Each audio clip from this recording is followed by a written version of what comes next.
SA College of Arts and Science, Green Campus with well-equipped laboratories, Chennai's best green match. Visit saces.ac.in.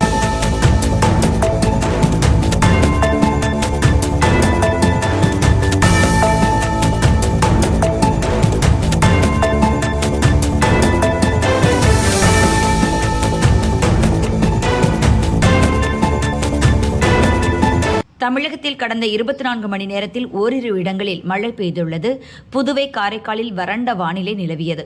அடுத்த 7 நாட்களில் எங்கெங்கு மழை பெய்யும் என சென்னை வானிலை மையம் கணித்துள்ளது.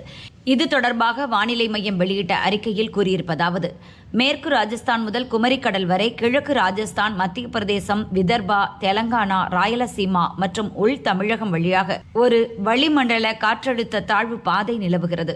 இதன் காரணமாக இன்று முதல் 8ஆம் தேதி வரை தமிழகத்தில் ஒரு சில இடங்களிலும், புதுவை மற்றும் காரைக்கால் பகுதிகளிலும் இடி, மின்னல் மற்றும் பலத்த காற்றுடன் மிதமான மழை பெய்யக்கூடும். இன்று நீலகிரி, கோவை, திருப்பூர், தேனி, திண்டுக்கல், மதுரை, கரூர், திருச்சி மாவட்டங்களில் கனமழை பெய்யக்கூடும்.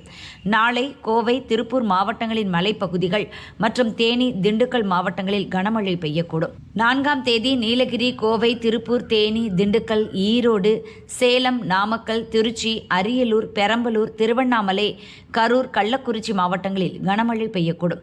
5ஆம் தேதி நீலகிரி, கோவை, திருப்பூர், தேனி, திண்டுக்கல், ஈரோடு, கிருஷ்ணகிரி, தர்மபுரி, சேலம், நாமக்கல் மாவட்டங்களில் கனமழை பெய்யக்கூடும். 6ஆம் தேதி நீலகிரி, கோவை மலைப்பகுதிகள் மற்றும் தேனி, தென்காசி, நெல்லை, கன்னியாகுமரி மாவட்டங்களில் கனமழை பெய்யக்கூடும். 7ஆம் தேதி நீலகிரி, கோவை, திருப்பூர் மாவட்டத்தின் மலைப்பகுதிகள், தேனி, திண்டுக்கல், மதுரை, விருதுநகர், தென்காசி, கன்னியாகுமரி, நெல்லை, தூத்துக்குடி மாவட்டங்களில் கனமழை பெய்யக்கூடும்.